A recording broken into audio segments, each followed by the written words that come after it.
पीताम्बरदरुणबिम्बफलाधरोष्ठा पूर्णेन्दुसुन्दरमुखा अरविन्दनेत्रा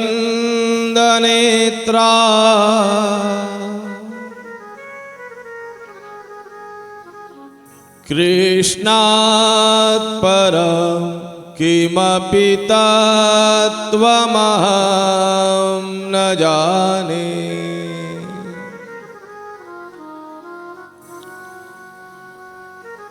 यं प्रव्रजन्तमनुपेतमपेतकृत्य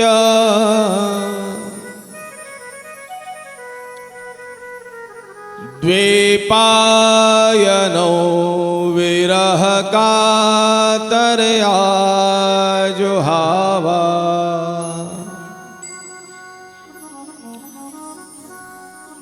पुत्रेति तन्मयतया तरवोऽभिनेदु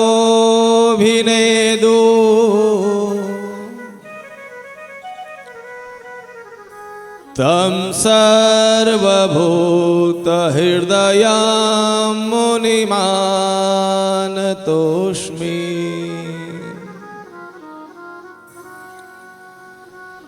कृष्ण त्वदीयपदपङ्कजपञ्जरान्ते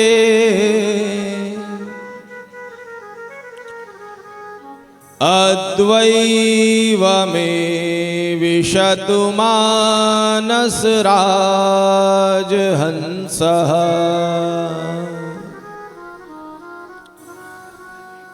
प्राणप्रियाण समये कफवातपित्तै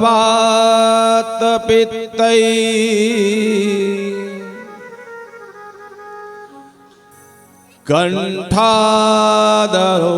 विदधनो स्मरणं कुतस्थे। श्री कृष्ण गोविंद हरे मुरारे हे नाथ नारायण वासुदेव। हे नाथ नारायण वासुदेव।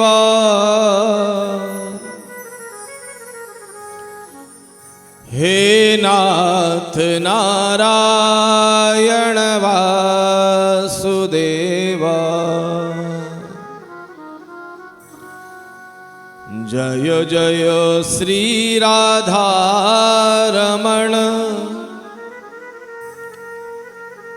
जय जय नवल किशोर। जय गोपी चित चोर प्रभु। जय जय माखन चोर। बोली वृंदावन बिहारी लाल की जय। भागवत महापुराण की जय। श्री द्वारिकाधीश भगवान की जय। रुक्मणी मैया की जय।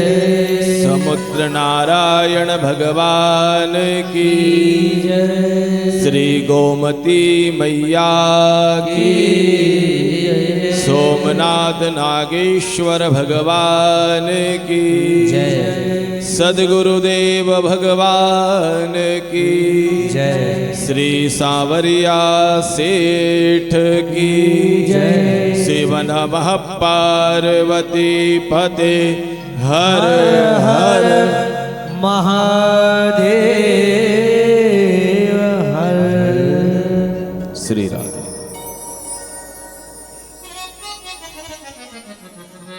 कई लाखों तर गए हैं, कई लाखों तर गए हैं, तेरा नाम जपते जपते, तेरा नाम जपते जपते, कई लाखों तर गए हैं, कई लाखों तर गए हैं, तेरा नाम जपते जपते, तेरा नाम जपते जपते, तेरे द्वारे आ गए हैं, तेरे द्वारे आ गए हैं, तेरा नाम सुनते सुनते, तेरा नाम सुनते सुनते, कई लाखों तर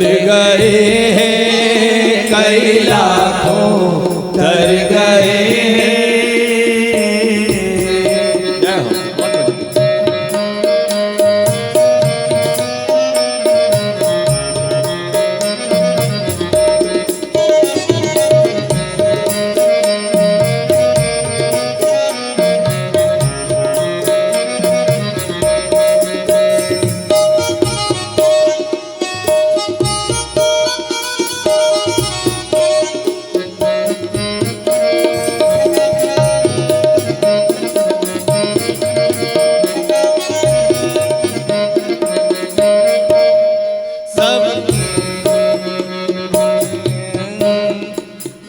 सबरी भीतर गई थी, गणिका भीतर गई थी, सबरी भीतर गई थी, गणिका भीतर गई थी, सबरी भीतर गई थी, गणिका भीतर गई, सबरी भीतर गई थी, गणिका भीतर गई थी, केवट भी तर गया था, केवट भी तर गया था, वो तेरे पाँव धोते धोते, तेरे पाँव धोते धोते, कई लाखों कई लाखों तर गए थे, कई लाखों तर गए थे, तेरा नाम जपते जपते, तेरा नाम जपते जपते, तेरे द्वारे आ गए हैं, तेरे द्वारे आ गए हैं, ओ तेरा नाम सुनते सुनते, तेरा नाम सुनते सुनते, कई लाखों तर गए हैं, कई लाखों तर गए हैं। बहुत सुंदर।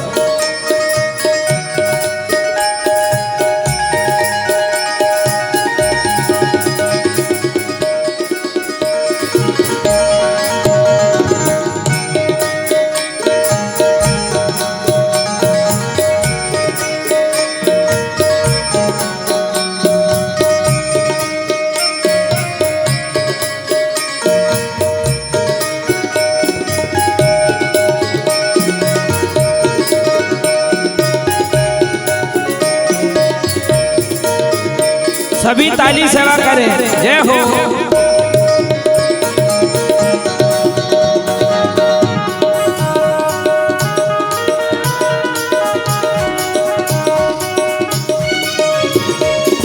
कुब्जा भीतर गई थी, विदुरानी तर गई थी, ओ कुब्जा भीतर गई थी, विदुरानी तर गई थी, कुब्जा भीतर गई थी, विदुरानी तर गई थी, कुब्जा भीतर गई थी, विदुरानी तर गई थी, ओ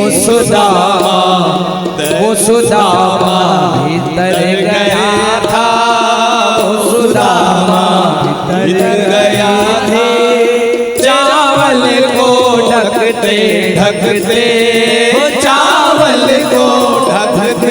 भगते कई लाखों तर गए हैं, कई लाखों तर गए हैं। ओ तेरा नाम जपते जपते, तेरा नाम जपते जपते तेरे द्वारे आ गए हैं, तेरे द्वारे आ गए हैं। तेरा नाम सुनते सुनते, तेरा नाम सुनते सुनते कई लाखों तर गए हैं, कई लाखों तर गए हैं।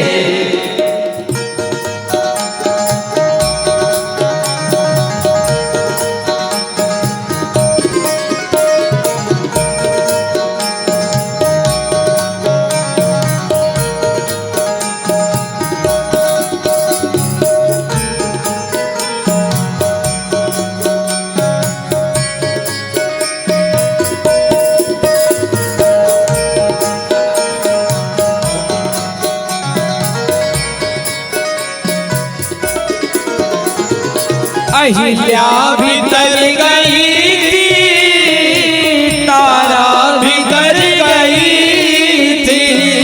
अहिल्या भी तर गई थी, तारा भी तर गई थी। अहिल्या भी तर गई थी, तारा भी तर गई थी।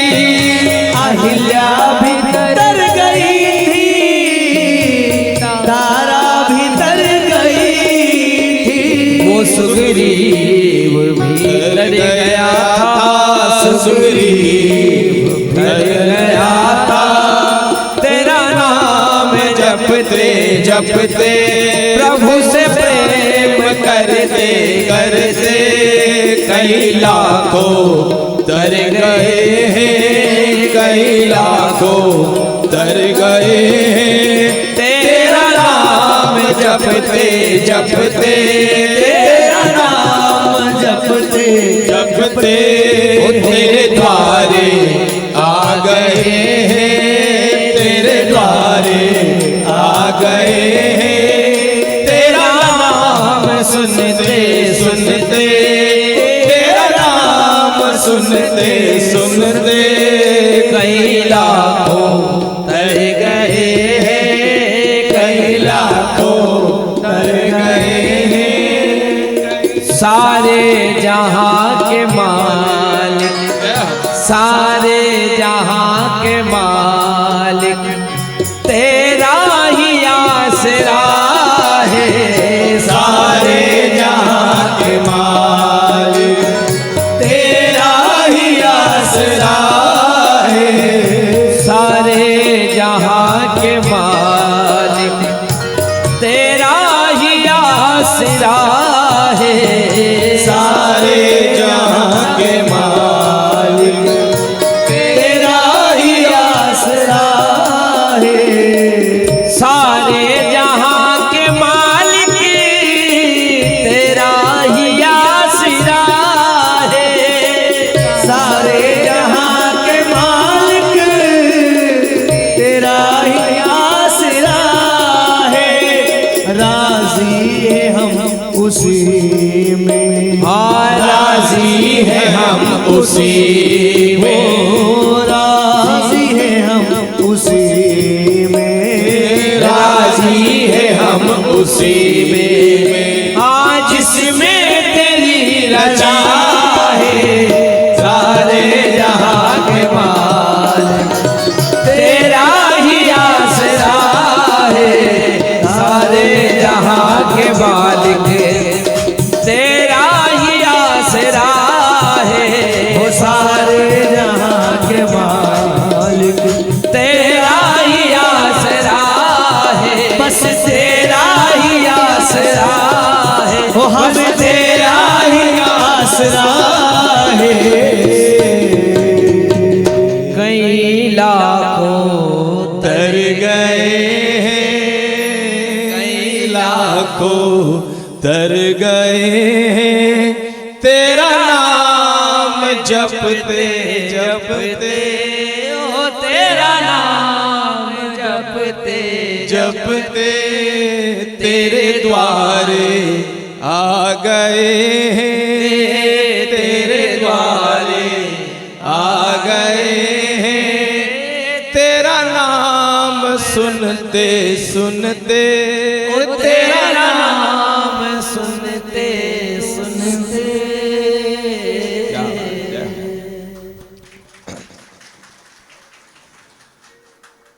परम मंगलमय परात्पर परमेश्वर, अकारण करुणा वरुणालय भक्त वांछादि कल्पतरु, तड़ितुत विनंदित पीतांबरधारी श्री बालकृष्ण लाल की वांग्मयी प्रतिमूर्ति श्रीमद् भागवत महापुराण को प्रणाम करते हुए, भगवान द्वारिकाधीश माँ रुक्मणी समुद्र नारायण माँ साक्षात गंगा स्वरूपा गोमती को प्रणाम करते हुए, सरस्वती के भरत पुत्र संगीतज्ञ को प्रणाम, ब्राह्मणों को प्रणाम, आप सभी को प्रणाम करते हुए इस पवित्र धाम में पुरुषोत्तम मास में आप सभी को सादर जय श्री कृष्णा, राधे राधे।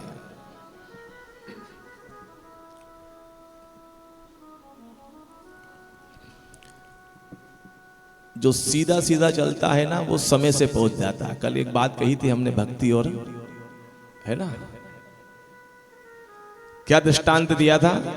ज्ञान मार्ग पगडंडी और हाईवे मतलब सीधा। अब ये शब्द आज क्यों बोला हमने? क्योंकि हम प्रयास करते हैं कि भैया नाश्ता भी सीधा सीधा बनने दो, हाईवे वाला, पोहा जलेबी कचौरी समोसा। अब बताओ इडली सांभर कौन कौन बनाता है घर में? देर लगती कि नहीं लगती है? तो आज प्रयास किया, पहली बार ही बनवाया इडली सांभर हमने, नहीं बनवाया और आगे भी नहीं बनवाएंगे अब।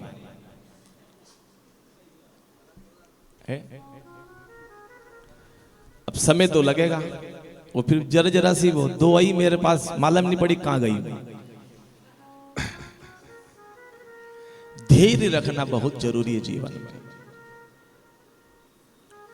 यहां तो हमने बोला था आपको कि जब होटल बुक करना आए थे उस समय बोला कि 12 और 11 के बीच में रूम मिलेंगे, आपकी इच्छा हो तो बुकिंग करो या मत करो। वो तो भाग्य से न जाने हम में से कौन पुण्यात्मा बैठकर आया है इस यात्रा में, तो 25 रूम मिल गए, वरना यदि नहीं मिलते ना 2 घंटा यदि हाल में बिठाते तो न जाने कितना माथा दुख जाता। वो 7 दिन टेंशन रहते। पता है सबको रूम मिलेंगे, सारी व्यवस्था, सबको भोजन, सबको नाश्ता, लेकिन धैर्य नहीं है, आपस में झगड़ लेते हैं। देखिए हमारी यात्रा में किसी को झगड़ने का अधिकार नहीं है। आपकी इच्छा हो तो अगली बार आना या मत आना, है ना। आपस में झगड़ने की जरूरत नहीं है। झगड़ालू प्रवृत्ति का व्यक्ति जो होता है ना, कहते ना एक मछली तालाब को गंदा कर देती है। यदि कोई 4 आदमी ज्यादा आ जाए ना तरुण भैया घर में मेहमान, तो उसको संभालना महंगी बात है। लेकिन ऐसा आए सबके सब पट्टे बनकर जैसे कोई बराती हो गए, दूल्हे तो हम ही है मात्र बस। क्यों अटल भैया? अभी वृंदावन 84 का कोस यात्रा में अटल भैया को ले गए थे हम। बोले पंडित जी आपसे यात्रा करता नहीं यार। मैंने क्यों? अरे कि इतनी धैर्य और इतना पैसा कम और इतना ये वो। तो मैंने ठीक है साहब, अब जो चल रही है जीवन की गाड़ी वो। क्योंकि भागवत जो है ना ये कल्प वृक्ष है, आप इसकी छांव में बैठकर जो मांगोगे ना वो प्राप्त होगा। ये बिल्कुल सत्य है। इसी बात को ध्यान में रखते हुए तो अटल भैया के परिवार से और हमारे एक 4 लाइन वाले बाबूजी हाथ खड़े करना, उन दोनों से क्षमा मांगते हैं कि उनकी हमने ड्रेस नहीं पहनी जो कल आई थी वो, और इनके आज वस्त्र नहीं पहनाए हमने, क्योंकि ठाकुर जी ने इतना दे दिया है कि फिक्स करके आए थे कि ये ड्रेस पहनना। फिर भी भाभी आपका मुकुट आदि कथा में पहना देंगे हम, ठीक है। जब से ये भागवत की शरण में आया है ना, तब से ये प्रभु का दास है ना और ठाकुर दोनों मालदार हो गए हैं। दोनों हम भी मालदार हो गए हैं और ठाकुर भी मालदार हो गया हमारा, जब से ये भागवत के शरण में आया। नहीं तो सत्य बताएं, द्वारिकाधीश में बैठे हैं। जब 2011 में हम जून में आए थे ना, तो पहनने के कपड़ा नहीं था। वाइफ का, अनीता का, चंपा के बेच के दो धोती कुर्ता खरीदे थे हमने। ये स्थिति थी हमारी। लेकिन प्रभु की कृपा कि सब चकाचक चल रहा है मामला। तो इसलिए आपकी ड्रेस कल पहना देंगे हम, मुकुट आज पहना देंगे, है ना। कल भागवत में हमने भगवान शिव और पार्वती का विवाह किया। इनके घर में कार्तिक और गणेश जी का प्रादुर्भाव हुआ। लोग समस्याओं में बिखर जाते हैं भैया, है ना। यदि समस्याओं से पार पाना है, समस्याओं से लड़ना सीखना है ना, तो भोलेनाथ के परिवार को देखो आप।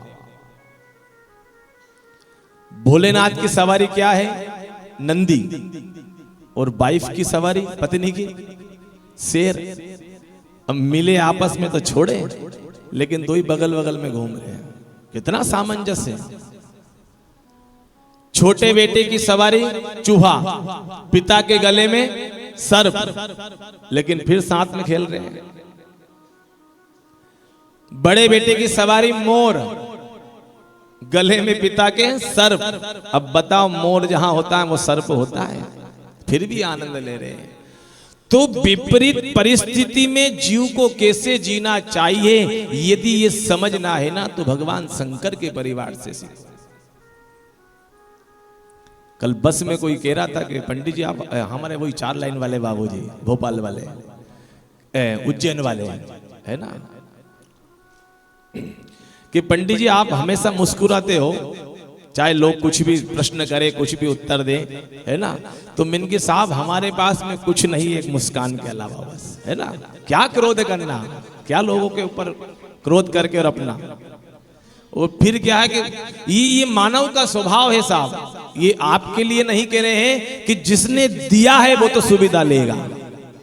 जिसने यात्रा का पैसा दिया है वो सुविधा लेगा, इसमें कोई किसी का दोष नहीं है। वो सुविधा नहीं दे, उसमें जिसने लाया है उसका दोष है, उसमें आप लोगों की कोई गलती नहीं है। तो प्रयास करते हैं कि जितना हो सके उतना आनंद से जियो। विपरीत परिस्थिति में धैर्य रखना बहुत जरूरी है। कहते हैं कि मौन होना और धैर्य रखना, इससे बड़ा कोई जीव के पास शस्त्र नहीं है। ये 2 चीज जिसने धारण कर लेना, उसका कोई भी बाल बांका नहीं कर सकता। जितना हो सके। इसलिए आपस में अगले 4 दिन और अगली यात्रा में भी कहीं जाओ ना, तो आपस में झगड़ना बंद करो। कोई क्या कर रहा है, कोई क्या नहीं कर रहा, वो आप जाने, उनका काम जाने।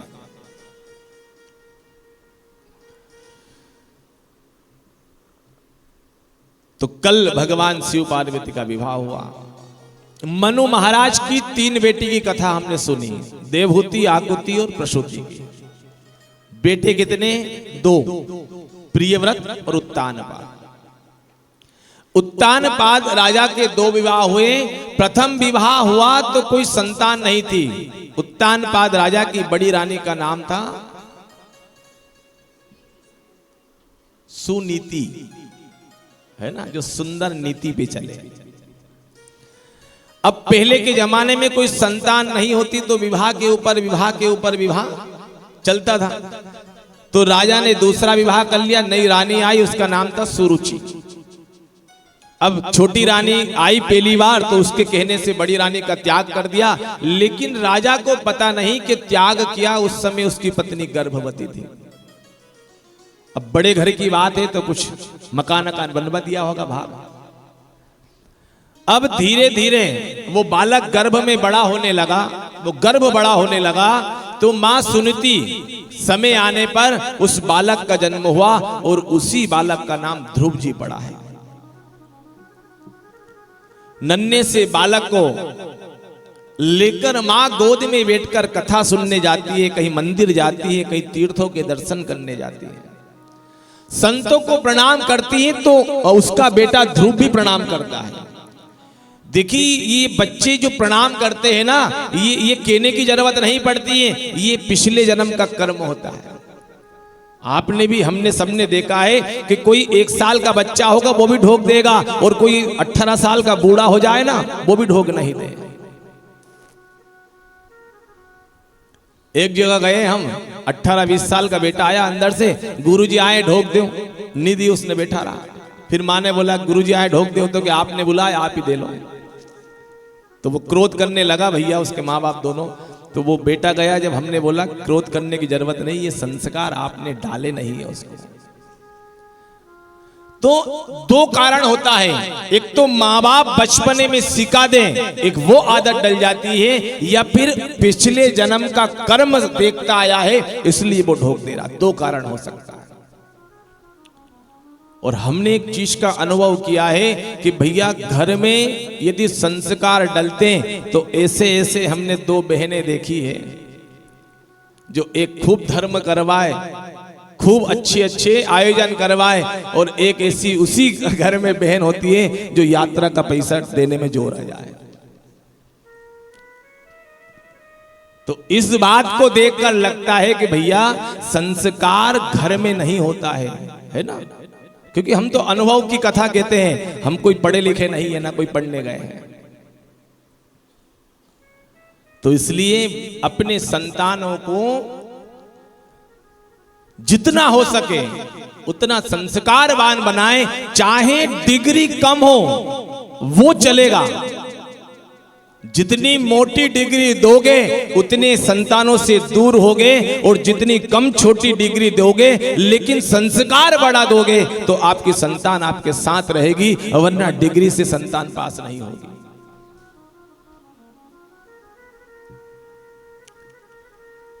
कहां कहां शिक्षा दी जाती है संतानों को? एक होती है गर्भ की शिक्षा, 3 जगह बताइए शास्त्रों ने। गर्भ की शिक्षा होती है कि जिस समय वो बालक गर्भ में रहे ना, उस समय जितना हो सके उस माता को धर्मात्मा रहकर जीना पड़ता है। क्या सुने, क्या बोले, क्या खाए, किस प्रकार आचरण करें। यदि ये 9 महीने आप माताओं ने ठीक से निकाल लिए ना, तो चाहे घर में कैसा ही वातावरण क्यों ना हो, आपकी जो होने वाली संतान है ना वो निश्चित धर्मात्मा होगी, और संस्कार स्वतः उसमें आ जाएगा। और दूसरा,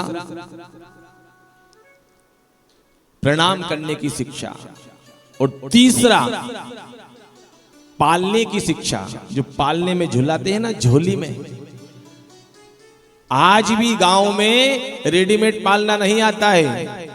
लकड़ियों का घर होता है, 2 कुंदे होते हैं, उसमें रस्सी के द्वारा झोली डाली जाती है। उस झोली में उस बालक को झुलाते हुए घर में नानी दादी होती थी, तो वहां लोरी गाते हुए, और लोरी में कौन सी? भगवान की कथा, भगवान का भजन, कोई मीरा का भजन, कोई सूरदास का भजन, और वो झूला झूलाते हुए गाते हुए, तो वो सोते हुए छोटा सा 3 महीने के, 2 महीने का, 1 वर्ष का बालक सोते हुए कान में भगवान के भजन पढ़ते, तो वो सोसा संस्कार हो जाता। लोरी आज भी गाते हैं। लोरी पहले की जमाने की बात नहीं, आज भी गाती है हमारी मैया, कम थोड़ी है। लेकिन इतनी झूठ उस लोरी में इतनी फांकती है कि वो बड़ा होकर स्वतः झूठा बन जाता है, और फिर कहते तू झूठ बोल रहा देख। तो वो बालक कहता है कि खूब झूठ बोल बोल के लोरी सुनाई ना, उसी का परिणाम है ना। पता है कौन सी गाती है? ध्यान से सुनना। हलो चलो मेरो नाना को, यो नानो मेरो राया को। हलो चलो मेरो नाला को, यो लालो मेरो राया को।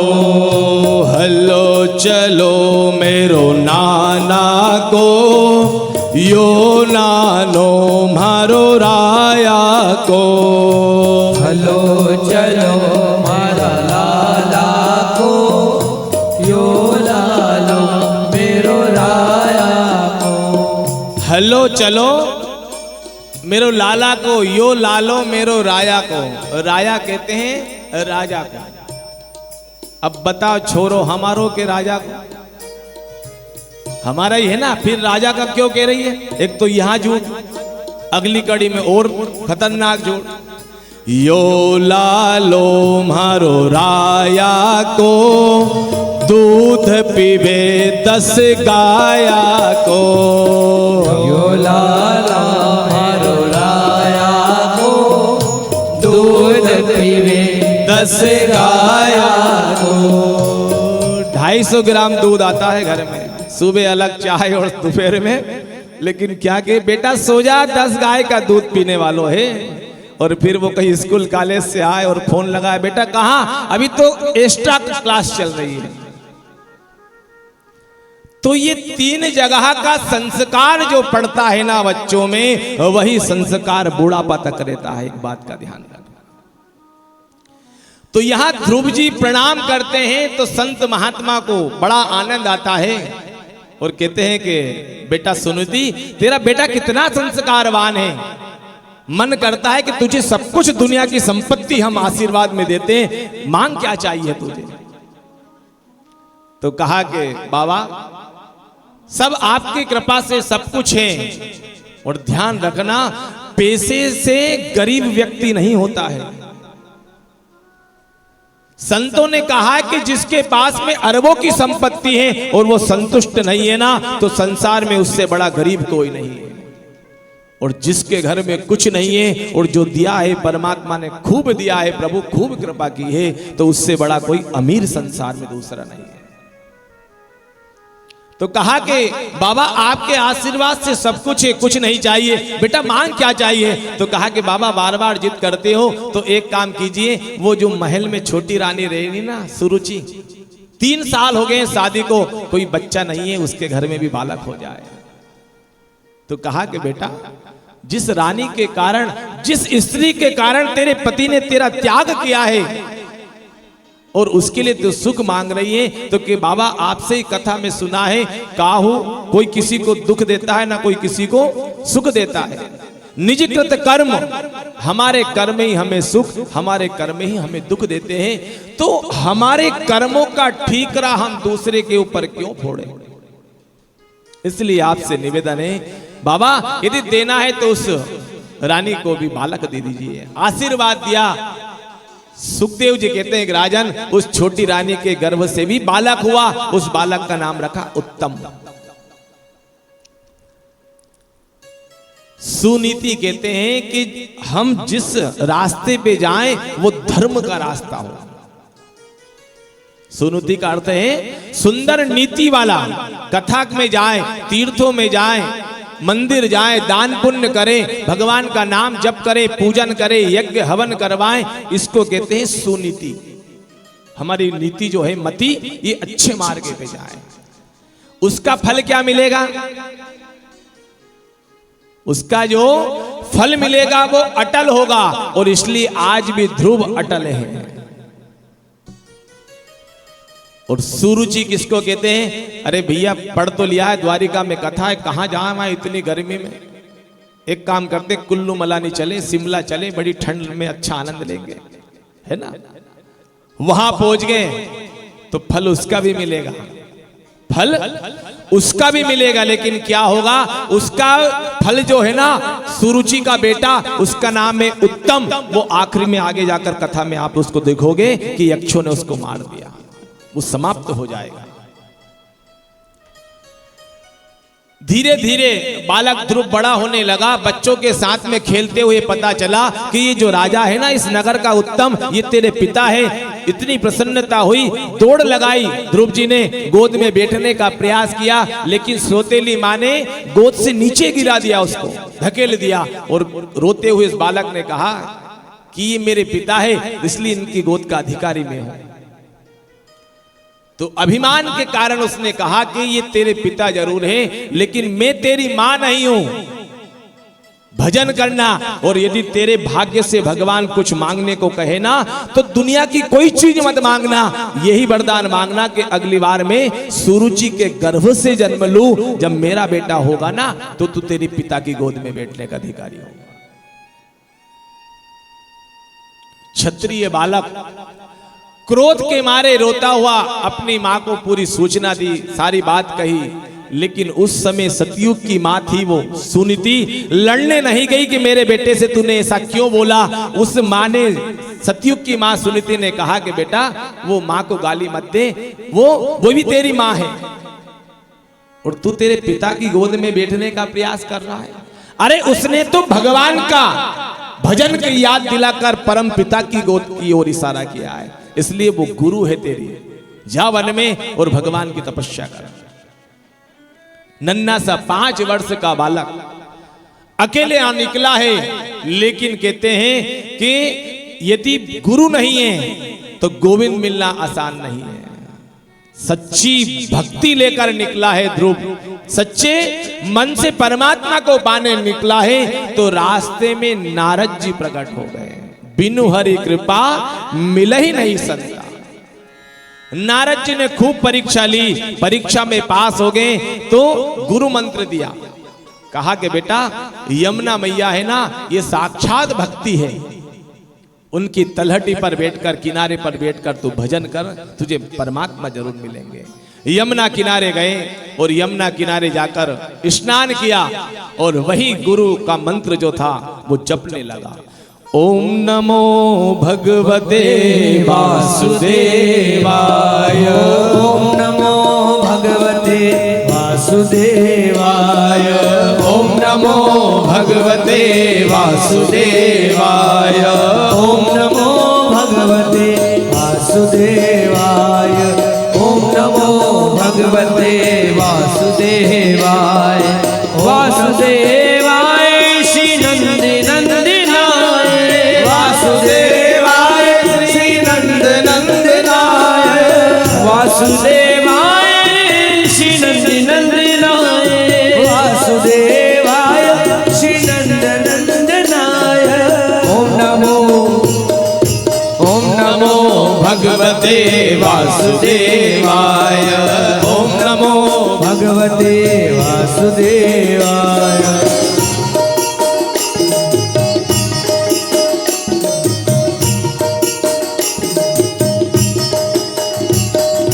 ओम नमो भगवते वासुदेवाय, ओम नमो भगवते वासुदेवाय, वासुदेवाय श्री नंद नंदनाय, वासुदेवाय श्री नंद नंदनाय, वासुदेवाय श्री नंद नंदनाय, वासुदेवाय श्री नंद नंदनाय। हरि ओम नमो भगवते वासुदेवाय, ओम नमो भगवते वासुदेवाय, ओम नमो भगवते वासुदेवाय, ओम नमो भगवते वासुदेवाय।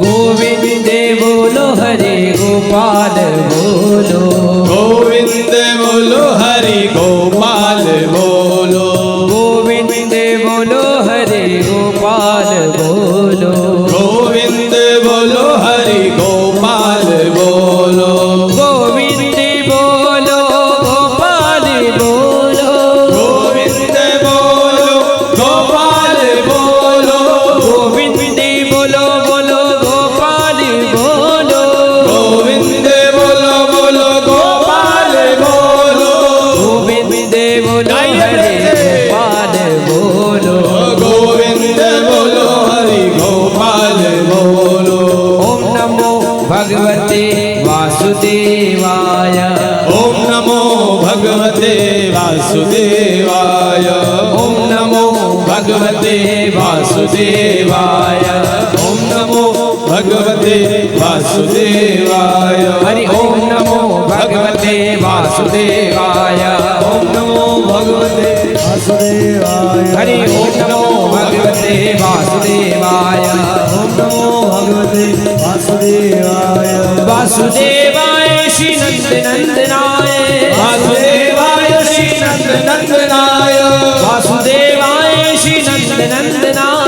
वासुदेवाय श्री नंद नंदनाय ओम नमो भगवते वासुदेवाय ओम नमो भगवते वासुदेवाय ओम नमो भगवते वासुदेवाय ओम नमो भगवते वासुदेवाय ओम नमो भगवते वासुदेवाय। बोले द्वारिकाधीश भगवान की द्वादश अक्षर का ये सुंदर भगवान नारायण का मंत्र, वही ध्रुव एक पैर के अंगूठे के ऊपर पूरा शरीर टिका के रखा है। मंत्र जपते जपते नियम पाला के 3 दिन तक अखंड जप करूंगा और 3 दिन के बाद में एक बार फल खाऊंगा मात्र। त्रित्रांत्रे त्रित्रांते कपित्तः वदरायणः, 3 दिन में एक बार उठते हैं और मात्र फल खाते हैं। 1 महीने हो गए भगवान आए नहीं। हम होते तो क्या करते हैं? आप और हम होते तो क्या होता? भगवान चेंज कर देते हैं। तरुण भैया, दम नहीं है इनमें, दूसरा पकड़ो।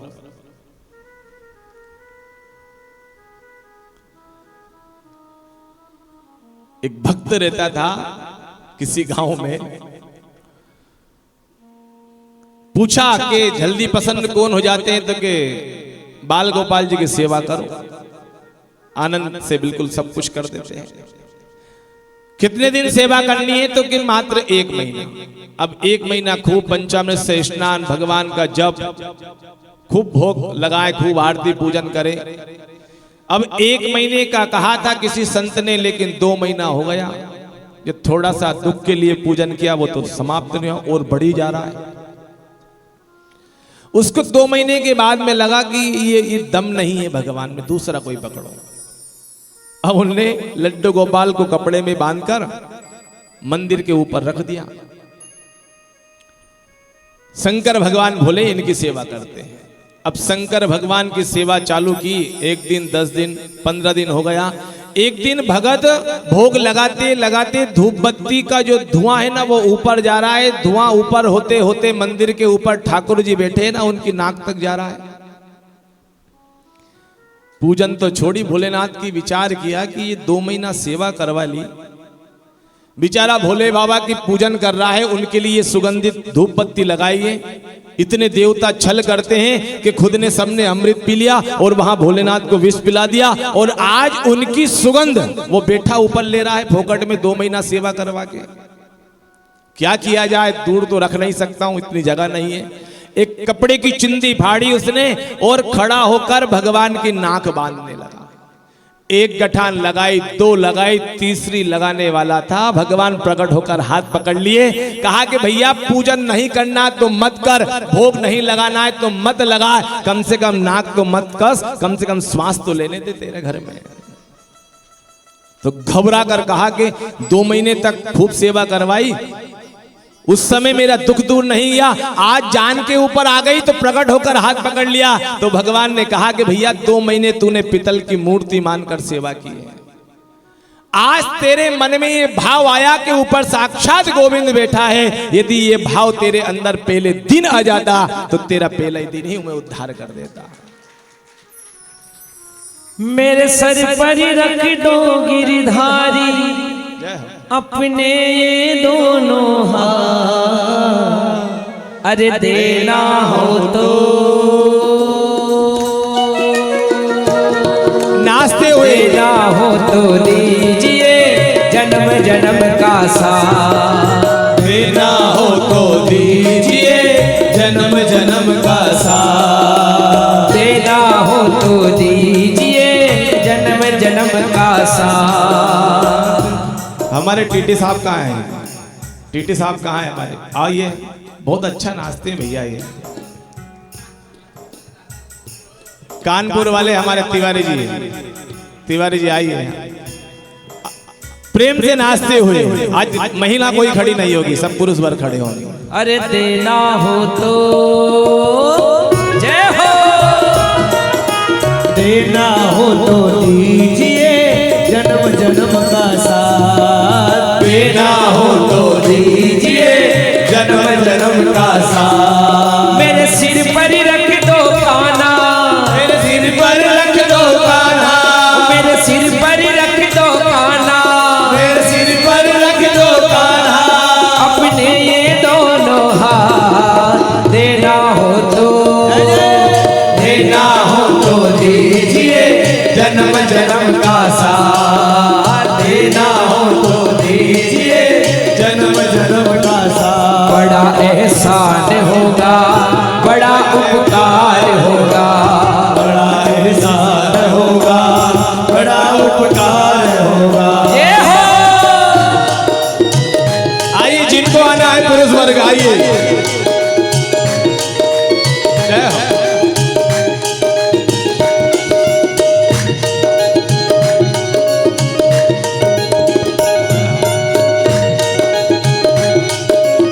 तरुण जी।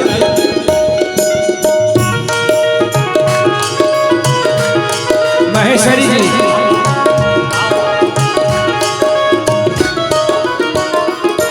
अरे देने वाले श्याम प्रभु तो धन और इज्जत क्या मांगे। देने वाले श्याम प्रभु तो धन और दौलत क्या जाने।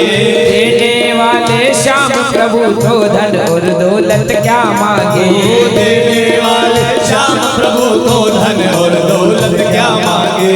श्याम प्रभु से मांगे तो फिर नाम और इज्जत क्या मांगे। श्याम प्रभु से मांगे तो फिर नाम और इज्जत क्या मांगे। ओ मेरे जीवन में तू कर दे, मेरे जीवन में तू कर दे, मेरे जीवन में तू कर दे, मेरे जीवन में तू कर दे। प्रभु कृपा की बरसात देना हो तो, देना हो तो दीजिए जन्म जन्म का साथ। देना हो तो दीजिए जन्म जन्म का साथ। बड़ा एहसान होगा, बड़ा उपकार होगा, बड़ा एहसान होगा, बड़ा उपकार होगा। ये हो।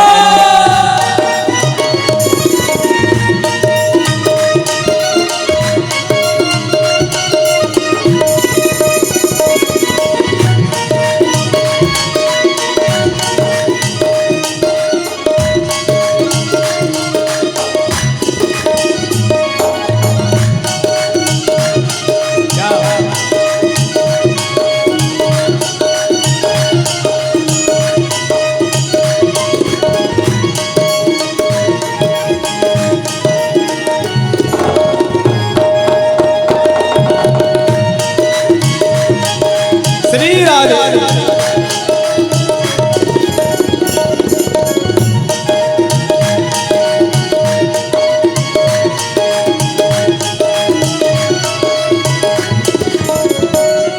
अरे श्याम तेरे चरणों की धूली धन दौलत से प्यारी है। श्याम तेरे चरणों की धूली धन दौलत से प्यारी है। अरे श्याम तेरे चरणों की धूली धन दौलत से प्यारी है। श्याम तेरे चरणों की धूली धन दौलत से प्यारी है। एक नजर कृपा की काना नाम इज्जत से प्यारी है। एक नजर कृपा की बाबा नाम इज्जत से प्यारी है। हाँ, एक नजर कृपा की काना नाम इज्जत से प्यारे है। एक नजर कृपा की बाबा नाम इज्जत से प्यारी है। और मेरे दिल में यही तमन्ना हो मेरे दिल में यही तमन्ना। हाँ, मेरे दिल में यही तमन्ना, मेरे दिल में यही तमन्ना। करूँ सेवा तेरी दिन रात देना हो तो, देना हो तो दीजिए जन्म जन्म का साथ। देना हो तो दीजिए जन्म जन्म का साथ। एहसान होगा। ए हो।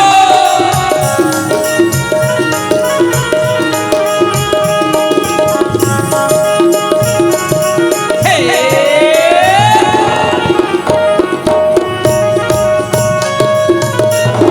मेरे सावरे की महफिल को मेरा सावरा सजाता है।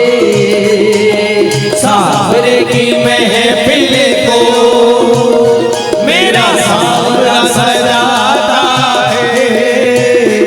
ओ किस्मत वालों के घर मेरा श्याम आता है। हाँ किस्मत वालों के घर मेरा श्याम आता है। मेरे सर पर रख दो गिरधारी, मेरे सिर पर रख दो, मेरे सिर पर रख दो गिरधारी, मेरे सिर पर रख दो गिरधारी, मेरे सिर पर रख दो गिरधारी। अपने ये दोनों हाथ देना हो तो है, देना हो तो दीजिए जन्म जन्म का साथ, देना हो तो दीजिए जन्म जन्म का साथ, देना हो तो दीजिए जन्म जन्म का साथ, देना हो तो दीजिए जन्म जन्म का साथ। अरे देना हो तो दीजिए जन्म जन्म का साथ, देना हो तो दीजिए जन्म जन्म का साथ, हाँ देना हो तो दीजिए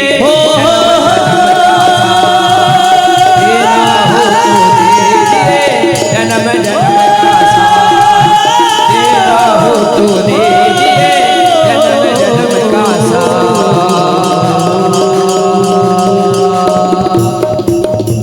बोले द्वारिकाधीश भगवान की।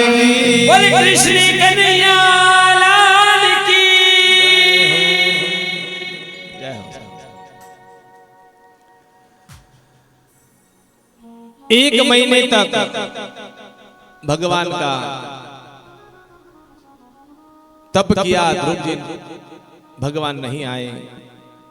दूसरे महीने में द्वितीयम च तथा मासम षष्ठे षष्ठे हनि, 6 दिन में उठते हैं ध्रुव जी। 6 दिन तक अखंड जप और 6 दिन के बाद में फल छोड़ दिया। दूसरे महीने मात्र जो पत्ते गिरते हैं ना वृक्ष से, वही पत्ते खाते हैं। तीसरे महीने प्रारंभ हो गया, भगवान अभी भी नहीं आए। तीसरे महीने में पत्ते भी छोड़ दिए। नवमें हनी, हर 9 महीने में 9 दिन में उठते हैं और यमुना का जल पीते हैं मात्र।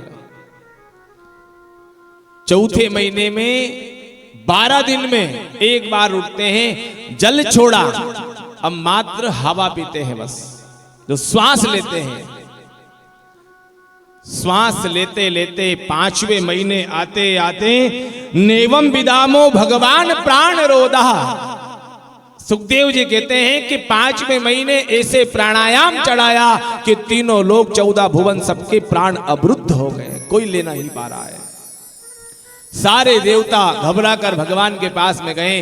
भगवान ने कहा कि वो क्षत्रिय में बालक मेरा भक्त ने श्वास लेना बंद कर दिया है, इसलिए सबके श्वास रुक गए। भगवान से प्रार्थना की, भगवान गरुड़ के ऊपर बैठकर यहाँ हरि का उतार हुआ है। हरि भगवान गए, बोली हरि भगवान की जय। गरुड़ के ऊपर बैठकर गए, वहां ध्रुव जी एक पैर के अंगूठे के ऊपर पूरा शरीर का बल धारण करके ओम नमो भगवते वासुदेवाय का जप कर रहे हैं। भगवान खड़े, बेटा आंखें खोलो, बेटा आंखें खोलो। लेकिन जो परमात्मा अंदर दिख रहा है, अंगुष्ठ के बरोबर चतुर्भुज नारायण का दर्शन अंदर हो रहा है। विचार क्या कि जब अंदर है तो बाहर क्यों देखूं मैं। भगवान ने अपना स्वरूप अदृश्य किया अंदर से। जब अंदर नहीं दिखाई दी, आंखें खुली, तो जो अंदर थे ना वही साक्षात बाहर खड़े हुए हैं। बाहर खड़े हैं। विचार किया कि कथाओं में सुना है कि भैया कोई तपस्या करता है तो इंद्र भंग करने के लिए आ जाता है। ये जिनकी तपस्या कर रहा हूं, ये दिखने में तो ऐसे लग रहे हैं, लेकिन ये वो हैं या कोई नकली इंद्र बनकर आया है।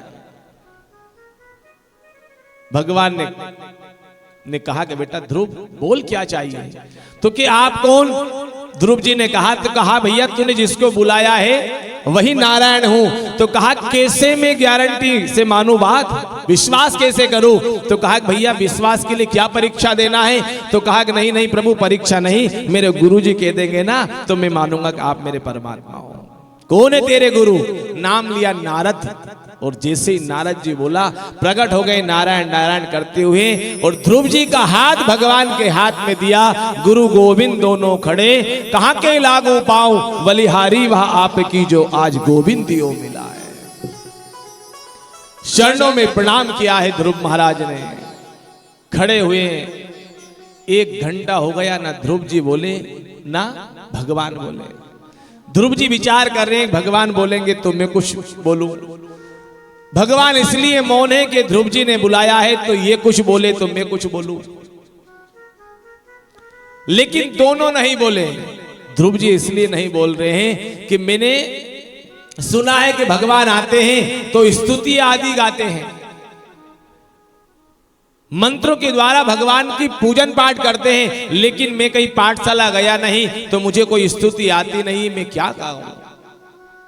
भगवान समझ गए उसके हृदय की बात, और कहते हैं कि अपना वेद रूपी शंख कपोल से स्पर्श करवाया, और जैसे ही स्पर्श करवाया वो शंख, चारों वेद 18 पुराण ध्रुव जी को बिना पढ़े बिना स्कूल गए कंठस्थ हो गई, क्योंकि मुखम करोति वाचालम पंगुम लंघयते गिरियम। भगवान की कृपा हो जाए ना तो गूंगा भी बोलने लग जाता है, भगवान की कृपा हो जाए तो वहां अंधा भी देखने लग जाता है, कृपा हो जाए तो वह लंगड़ा पहाड़ चढ़ जाता है। बेटा क्या चाहिए तुझे? विचार किया कि पिता की गादी मांगने आया था गोद, लेकिन अब जगत का पिता सामने खड़ा है, तो जगदीश खड़ा है, तो ये जग की गादी मुझे कोई काम की नहीं है। प्रभु मांगने तो बहुत कुछ आया था, लेकिन अब आप सामने खड़े हैं तो मैं क्या मांगू इनसे? तो कहा कि बेटा जीव जो होता है ना, जिस कामना से मेरी पूजन करेगा वही कामना की पूर्ति करने का मेरा अधिकार है। इसलिए तू तेरे पिता की गादी पर राज करने के लिए कामना से आया है, मैं तुझे आशीर्वाद देता हूं कि तेरे पिता की राज गादी पर बैठकर 36,000 वर्ष तक राज करेगा। 1 लाख की उम्र होती थी उस समय, हमने बताया था, फिर भी मन नहीं मांगा, है ना। भगवान का मन नहीं भराया, कहा कि बेटा 36,000 वर्ष के बाद में तुम मरेगा नहीं, सशरीर मेरे धाम में सब लोग आते हैं, लेकिन मेरे धाम के ठीक सामने तू रहना, तू मेरा दर्शन करेगा, मैं तेरा दर्शन करूंगा। और आज भी ध्रुव के रूप में ध्रुव तारा कहां है? उत्तर की ओर। सप्त ऋषि परिक्रमा लगाते हैं। भगवान ने खूब लाड लड़ाया ध्रुव महाराज को। भगवान अंतर ध्यान हुए, ध्रुव जी आए तो नारद जी ने पहले ही सूचना दे दी माता पिता को कि ध्रुव बेटा तुम्हारा शीघ्र आने वाला है। तो जिस माँ ने लताड़ा था ना, सुरुचि ने, सबसे पहले उसी ने गोद में लिया। क्यों? क्योंकि जा पर कृपा राम की होई, ता पर कृपा करही सब कोई। राजगादी पर बिठाकर राजा रानी तपस्या करने चले गए। इधर दोनों भाई बड़े हुए तो उत्तम जो सोतेला भाई था उसका यक्षों ने वध कर दिया। यक्षों ने वध किया है, मेरे भाई की हत्या की है, तो ध्रुव जी ने लाखों यक्षों का वध कर दिया। लेकिन बाबा मनु महाराज ने समझाया और अपने बेटे उत्कल को राजगादी पर बिठाकर ध्रुव महाराज ने तपस्या की। जब पूर्ण समय आया ध्रुव जी का, मृत्यु के देवता प्रकट हुए, उसी समय भगवान ने अपना विमान भेजा है ध्रुव जी को लेने के लिए। विमान में बैठने लगे तो मृत्यु ने कहा कि आया है सो जाएगा, राजा रंग फकीर। बेटा जो आया है ना पृथ्वी पे, उसको मरना पड़ेगा। ध्रुव जी ने पार्षद की ओर कहा कि प्रभु ये मृत्यु के देवता तो मरने का कह रहे हैं, और भगवान ने कहा कि सशरीर आएंगे। इशारा किया कि इस मृत्यु के देवता को सिर झुकाने का कहो। ध्रुव जी ने जैसे सिर झुकाने को कहा, वहां मृत्यु ने अपना सिर झुकाया और पैर उसके सिर के ऊपर रखकर और ध्रुव जी विमान पर चढ़ गए। बोली ध्रुव जी महाराज की जय। भगवान के धाम की प्राप्ति हुई ध्रुव जी महाराज को। ये कथा हमें सिखाती है कि भैया हम कितने बड़े भक्ता बन जाएं, है ना, मरना हमें भी है। चाहे कितनी धाम में कथा सुन ले, कितनी कथा हम गांव में सुन ले, कितने ही भगवान का भजन कर ले, जब समय आएगा ना तो मरना निश्चित हमें भी है। तो फिर जब दुष्ट भी मरेगा और हम भी मरेंगे तो मतलब क्या फिर पूजन पाठ करने का? उसका एक ही मतलब है कि शहरों में धरपकड़ होती है ना चोरों की, अपराधियों की, है ना, अपराधियों की धरपकड़ होती है, तो जिस अवस्था में वो भैया है जिसको पकड़ने के लिए पुलिस आई है, वो अपराधी है जिस अवस्था में सोया है या भोजन कर रहा है या कैसे भी है, पुलिस आएगी पकड़ के उठा के लेकर जेल में डाल देगी। लेकिन कोई प्रतिष्ठित व्यक्ति है, कोई नेता का खास आदमी है, उससे यदि बड़ा अपराध भी हो जाए ना तो पुलिस वाले पकड़ने तो आएंगे, लेकिन ऐसा झपट्टा नहीं मारेंगे। क्या कहेंगे? साहब चलिए, ऊपर से आदेश से नौकरी का सवाल है। तो धर्मात्मा की भी मौत तो होगी, लेकिन वो मृत्यु निवेदन करेगी, जबरदस्ती आपको घसीटते नहीं ले जाएगी। बस यही फर्क है भगवान का भजन का। ध्रुव जी के परिवार में उत्कल आदि हुए हैं, प्राचीन वरी इन्हीं के वंश में हुए हैं। बड़े बेटे का नाम था मनु महाराज का प्रियव्रत। प्रियव्रत के आग्निद्र राजा हुए और इन्हीं के वंश में हमारे जैन भाइयों के प्रथम तीर्थंकर है ना ऋषभ भगवान, ये इन्हीं की संतान है, भरत जी की। ऋषभ भगवान हुए। ऋषभ भगवान ने इतना तप किया है योग माया के द्वारा कि जो चाहे वो प्राप्त कर ले। तो इंद्र को जलन होने लगी, तो इंद्र ने इनके राज्य में बारिश करना बंद कर दिया ऋषभ भगवान। तो अपने योग बल से स्वतः उस राज्य में बरसात करवा दी। इंद्र को लाज आई तो इंद्र ने भगवान ऋषभ को अपना दामाद बना लिया। ऋषभ देव का विवाह हुआ है इंद्र की बेटी जयंती से। दो संतानें, जयंती और बेटा जयंत, जिन्होंने कौवा बनकर मां जानकी को अरण्यकांड में कथा आती है ना, चोंच मारी थी। जयंती मैया से इनका विवाह हुआ। इनके घर में 100 बेटों का जन्म हुआ है। 100 बेटों में 81 बेटे कर्मकांड ब्राह्मण के रूप में आज भी समाज में है जो पूजन पाठ करवाते हैं। बचे 19। 9 को नव योगेश्वर कवि बना दिया है, जो एकादश स्कंद में 9 कवियों की कथा आती है। बचे कितने? 10। 10 दिशाओं का राजा बन गए। सबसे बड़ा बेटा नाम था भरत, और इस भूमि का राजा जम्बूद्वीप का उस बड़े बेटे को राजा बनाया भरत को, इसलिए इस भूमि का नाम भारत पड़ा है। 3 भरत हुए हैं। एक शकुंतला नंदन भरत है ना, जंगल में पैदा हुआ था तरुण भैया, लेकिन बालक की तरह जंगल में खेलता था और शेरों की गुफा में जाकर हाथ डालकर वो दांत गिनता था शेरों के। शकुंतला नंदन भरत। एक वो भरत, एक ऋषभ देव भरत, और एक कैकेयी मैया का लाडला भरत है ना।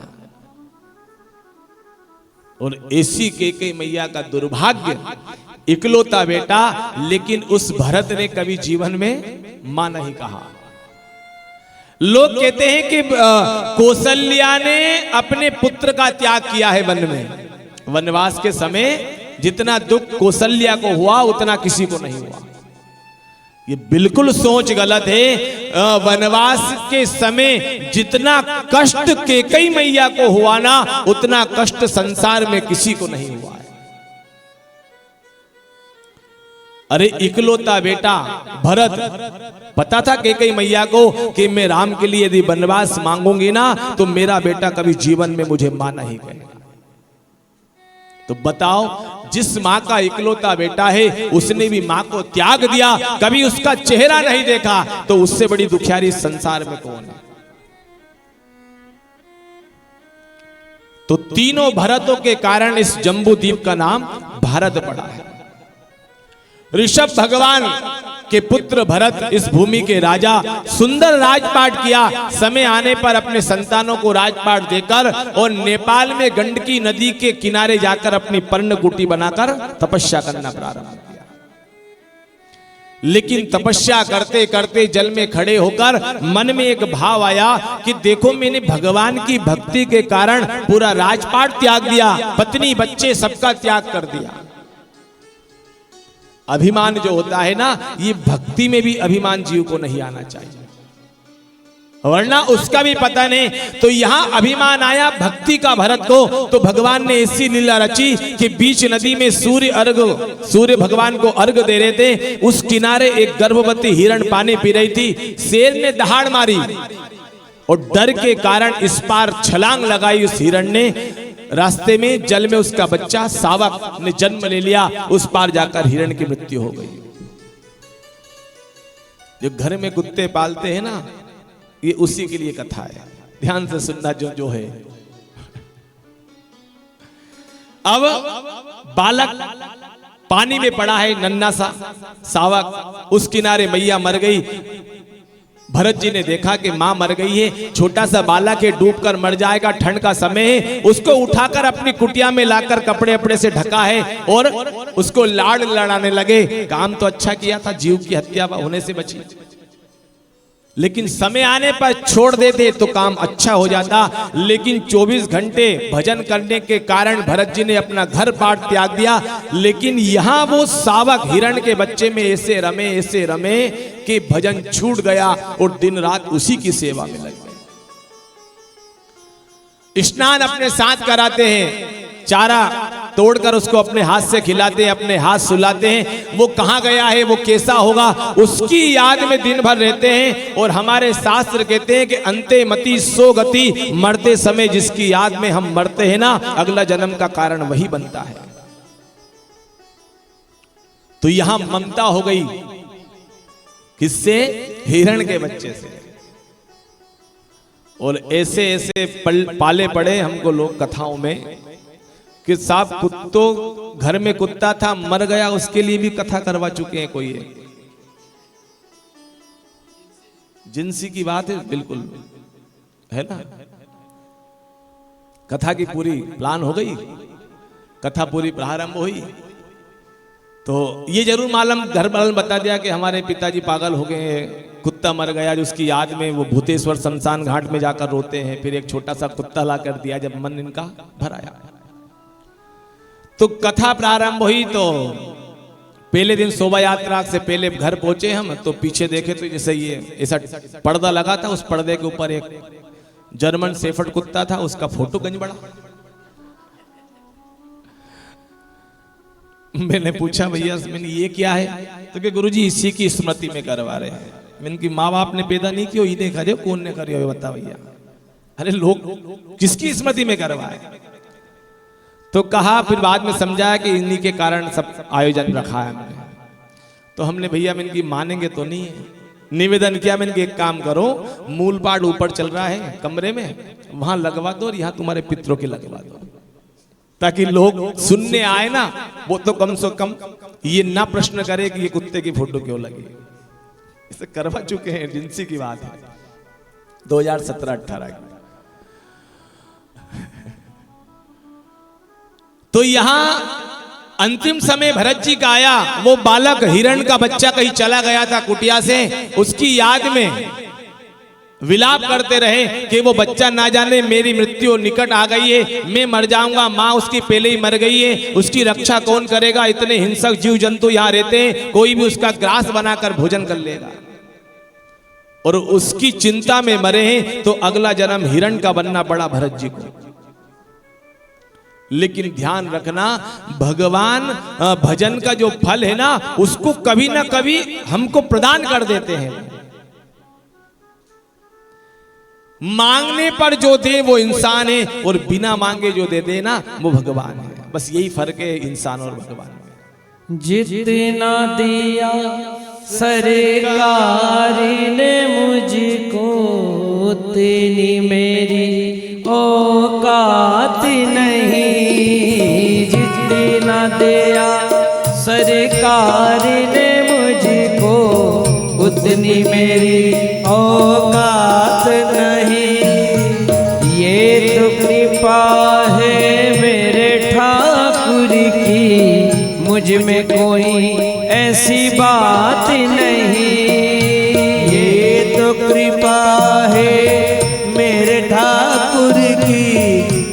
में तो ऐसी बात नहीं। मेरा दिल ले लो, मेरी जान ले लो, मेरा तन ले लो, मेरा मन ले लो। मेरा दिल ले लो, मेरी जान ले लो, मेरा तन ले लो, मेरा मन ले लो। मेरे इश्क को निस्बत है तुमसे, मेरे इश्क को निस्बत है तुमसे। जीवन में बहार तुम्हीं से, सब कुछ सरकार तुम्हीं से, सब कुछ सरकार तुम्हीं से, सब कुछ सरकार तुम्हीं से। ये चमक ये दमक फूले बने महक, ये चमक ये दमक फूलवन में महक। सब कुछ सरकार तुम्हीं से, सब कुछ सरकार तुम्हीं से।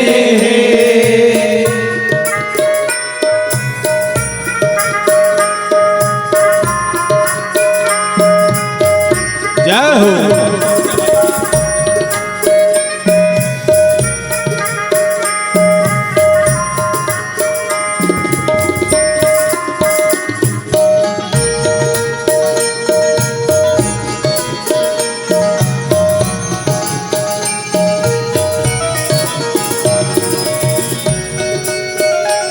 मैं तो भूल गई कुछ भी कहना, तुरी प्रीत में रोवत है नैना। मैं तो भूल गई सब कुछ कहना, तेरी प्रीत में रोवत है नैना। रग रग में बसी है प्रीत तोरी, रग रग में बसी है प्रीत तोरी, रग रग में बसी है प्रीत तोरी, रग रग में बसी है प्रीत तोरी। अखियन कुमार तुम्हीं से है, सब कुछ सरकार तुम्हीं से, सब कुछ सरकार तुम्हीं से, सब कुछ सरकार तुम्हीं से। ये चमक ये दमक फूलवन महक, ये चमक ये दमक फूलवन में महक। सब कुछ सरकार तुम्हीं से, सब कुछ सरकार तुम्हीं से।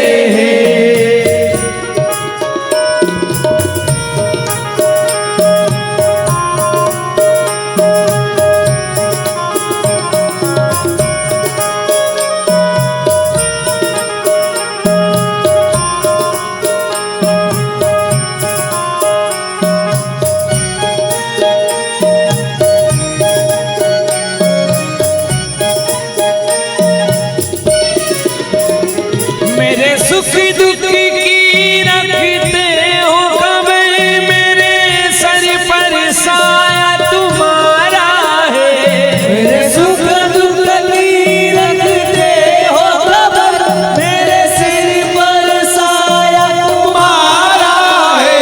मेरे सिर पर साया तुम्हारा है, मेरे सिर पर साया तुम्हारा है। मेरी नैया के खेवन हार तुम्हें, मेरी नैया के खेवन हार तुम्हें, मेरी नैया के खेवन हार तुम्हें, मेरी नैया के खेवन हार तुम्हें। मेरा बेड़ा पार तुम्हीं से, सब कुछ सरकार तुम्हीं से, सब कुछ सरकार तुम्हीं से, सब कुछ सरकार तुम्हीं से।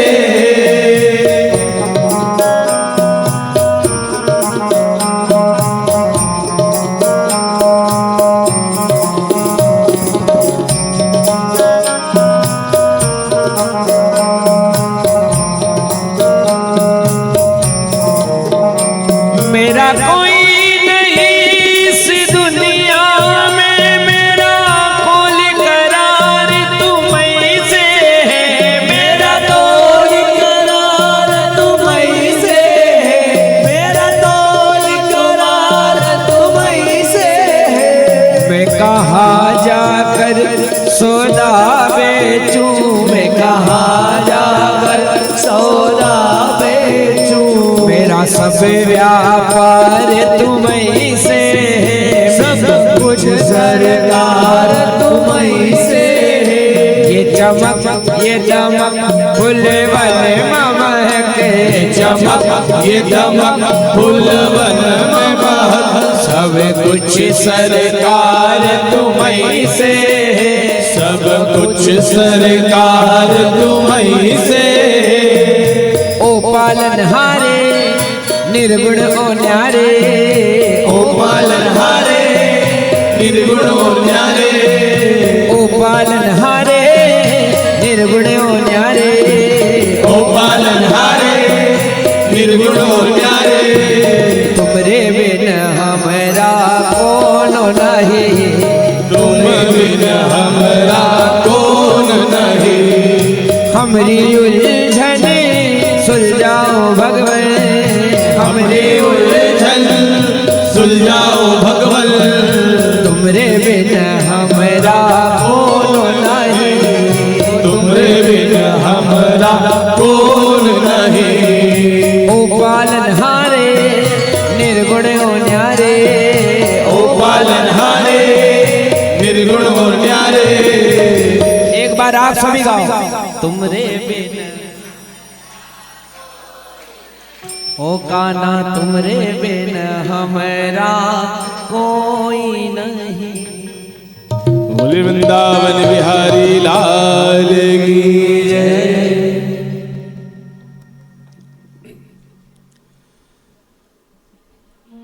यहां भगवान का जो भजन होता है ना, एक ना एक बार हमको परमात्मा कभी ना कभी थाम के जरूर लगते हैं।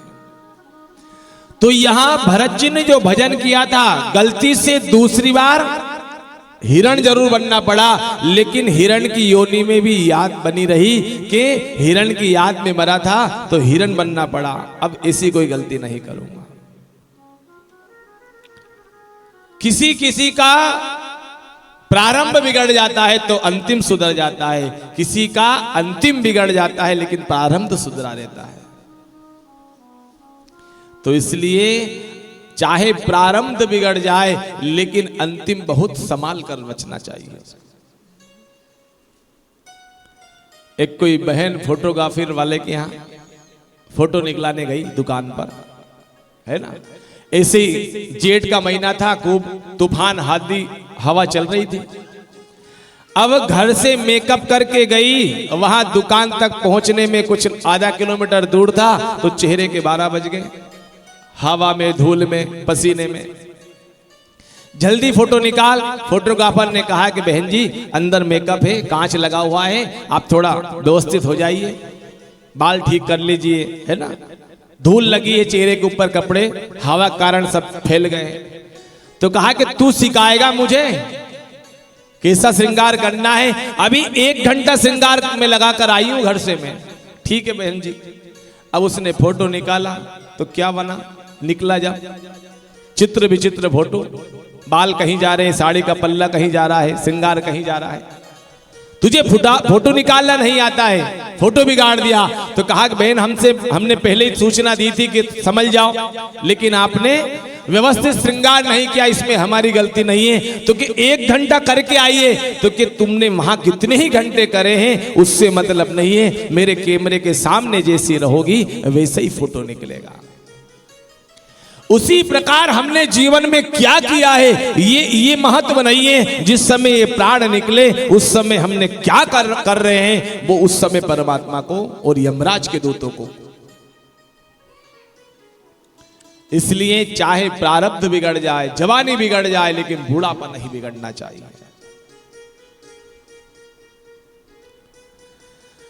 तो हिरण की याद में भी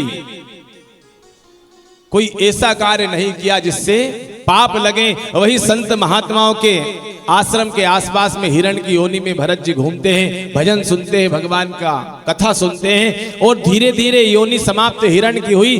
तीसरी योनि एक ब्राह्मण कुल में एक ब्राह्मण का बेटा बना, वहां बालक का नाम भी भरत था।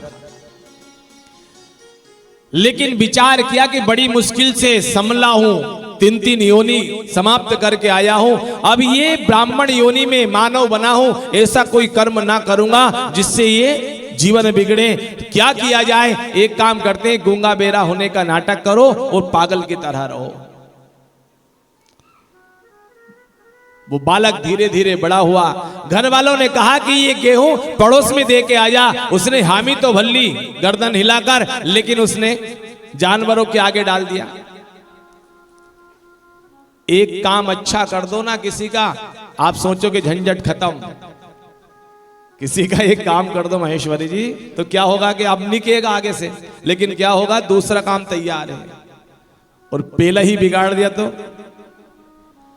पहली बार कहा, पहला बार ही काम उल्टा किया।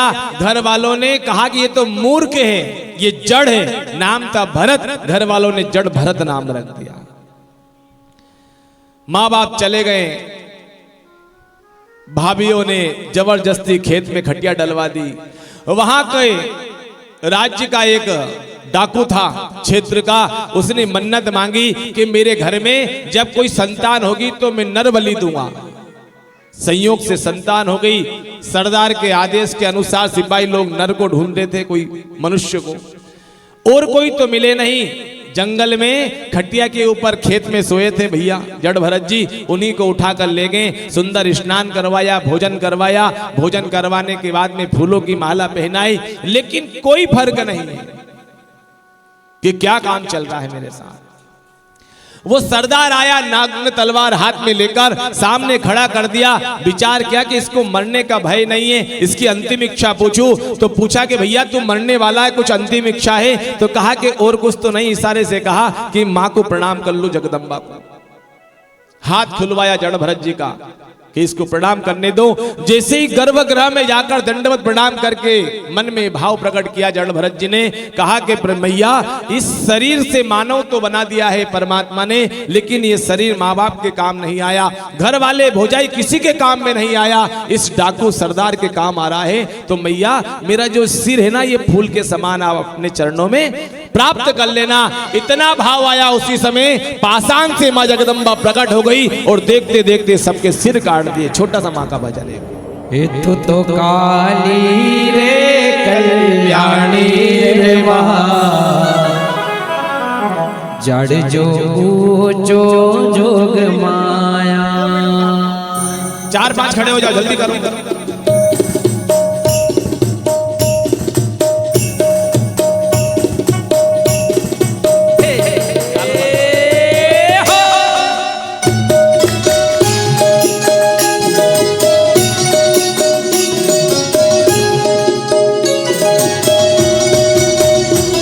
तो काली रे कल्याणी रे जड़ जो ऊंचो जोग माया।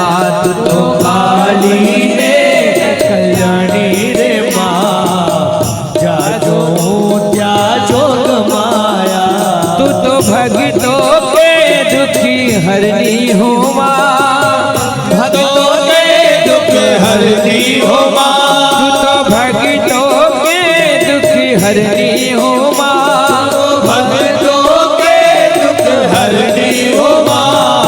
भक्तों के दुख हरनी हो मां। जहाँ देखो तो जोग माया। तू तो काली रे कल्याणी रे मां, जा जोग माया। ए रमीलो रमीलो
पावाते गढ़ती माँ पावाते गढ़ती उतरा महाकाले माँ पावाते गढ़ती उतरा महाकाले माँ पावाते गढ़ती उतरा महाकाले माँ पावाते गढ़ती उतरा महाकाले मान परवड़िए गुजरात बाबा गढ़ी वाले मान परवड़िए गुजरात बाबा गढ़ वाले माँ पावाते गढ़ती उतरा महाकाले माँ पावाते गढ़ती उतरा महाकाले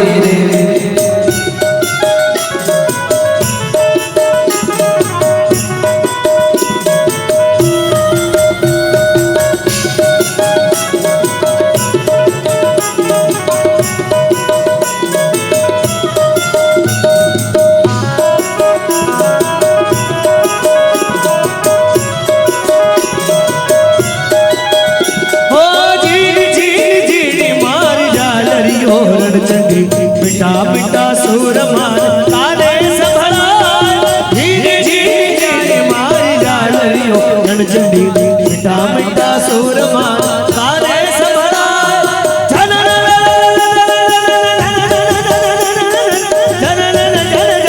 मार जालरी हो रणचंडी मिठा मिठा सुर मान काले संभला पावा पावो वाग्यो हो पा केसरी गरबानो रंग लाग्यो पावा पावा वाग्यो हो मा केसरी गरबानो रंग लाग्यो ए रंग लाग्यो रंग लाग्यो रंग लाग्यो रंग लाग्यो रंग लाग्यो रंग लाग्यो रंग लाग्यो मने रंग लाग्यो पावा पावा वाग्यो हो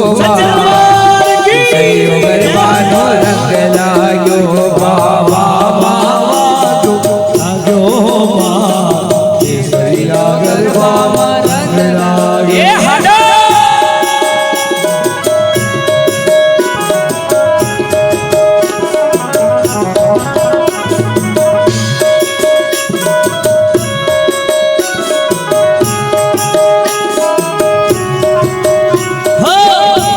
कुम पगले माड़ी पधारो रे कुम कुम पगले माड़ी पधारो रे कुम पगले माड़ी पधारो रे कुम कुम पगले माड़ी पधारो रे आओ जगदम्बा ए आवो आओ जगदम्बा कुम पगले माड़ी पधारो रे कुम पगले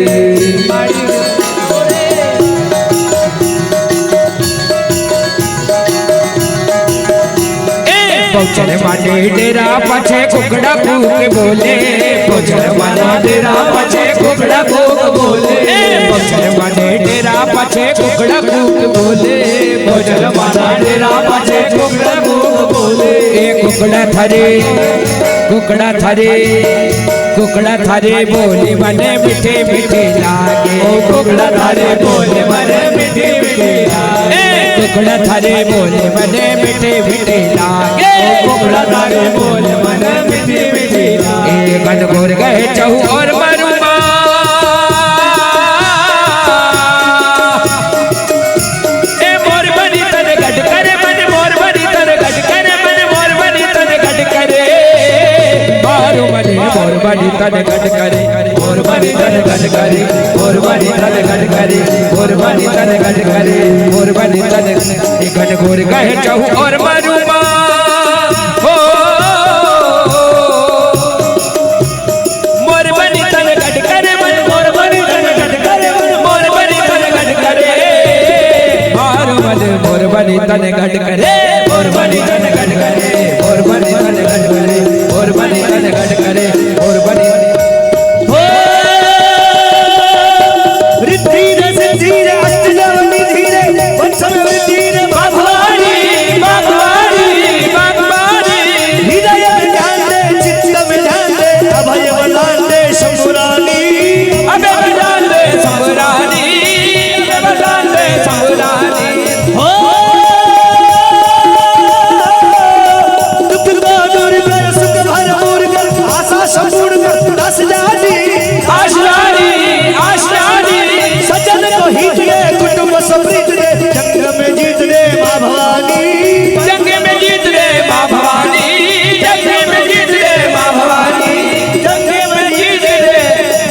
भवानी। जयकारा शेरवाली बोल सच्चे दरबार की जय हो। क्या बात है। हाँ, गरबे का महत्व है। भूमि का ही प्रताप है गुजरात का, गरबे का तो है ना। हमारे सुसने वाले दूसरे दिन कह रहे थे, जो आए हैं 8 जने, गुरुजी आप कथा ज्यादा किया करो, भजन है ना। तो उस समय तो नहीं बोला, लेकिन उनको बोलिया मैंने ठीक है बाबूजी। आज से 30-40 साल पहले कोई कथाओं में भजन नहीं होता था, है ना। आप सुनना यूट्यूब पे डोंगरे महाराज जी की कथा, कोई ढोलक वाला भी बैठता हुआ नहीं मिलता था। और कथा कितनी चलती थी, सुबह 8 से 12, इधर शाम को 3 से 7, है ना। 8-8, 9-9 घंटा कथा होती थी, तब जाके पूरी कथा। लेकिन बैठते थे 8-8, 9-9 घंटा भी। और बैठने वाले में कौन, सब हिमालय पर्वत, है ना, सब वृद्ध वृद्ध बैठते थे। ज्यादा भोजन करोगे और करते ही जाओगे तो बड़ी तकलीफ होगी। अब भोजन ज्यादा हो गया, स्वाद के कारण ज्यादा पा लिया, तो फिर क्या, हाजमा खाते रहो बीच बीच में, ताकि बैलेंस बना रहे। कथई सूखी सुनोगे तो फिर हाजमा की गोली भी तो चाहिए। संगीत वाले हमारे ये फूल हैं, संगीत जो है ना, ये कथा के फूल हैं। और माला तभी पूर्ण अच्छी लगती है जब संगीत भी और कथा दोनों साथ में चले। बिना कथा का संगीत नहीं है, बिना संगीत की कथा नहीं।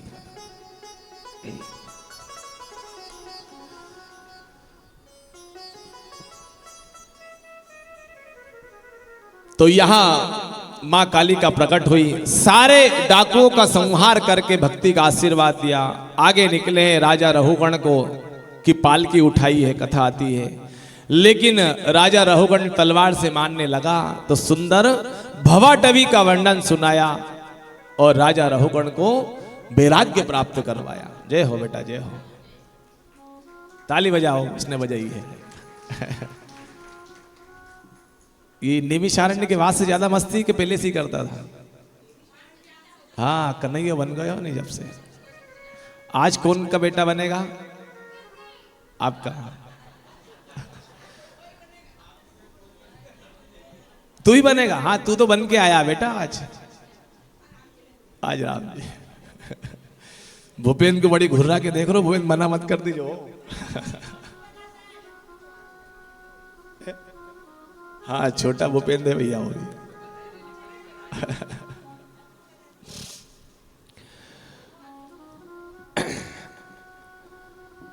यहां भक्ति का आशीर्वाद दिया, राजा रहुगण को सुंदर उपदेश दिया। इसके बाद में पंचम स्कंद में 26 अध्याय और 26वीं जो अध्याय पढ़ोगे उसमें सभी नरकों का वर्णन सुनाया कि कौन कौन से पाप करने से कौन कौन से नरक में जीव को जाना पड़ता है। हम जो मच्छर मारते हैं ना अगरबत्ती लगाकर, वो बेट के द्वारा चट आवाज आती है, इसमें भी नरक जाना पड़ेगा, ध्यान रखना। विश्वास नहीं है तो आपके घर में गीता प्रेस की 2 खंड वाली भागवत हो, पूजा भाभी आपकी है ना, घर जाके पढ़ना। 26वीं अध्याय 5वें स्कंद में उसमें स्पष्ट लिखा है कि खटमल मच्छर मारने वाले को कौन सा नरक मिलेगा। अब आप कहोगे साहब नहीं मारे तो खून सोने नहीं दे। उनका स्वभाव है डंक मारकर रक्त पीना। हम मानवों का स्वभाव नहीं है कि किसी की हत्या करना। वो उसका स्वभाव से अपना कार्य कर रहा है, हम अपने स्वभाव से बचा जाए।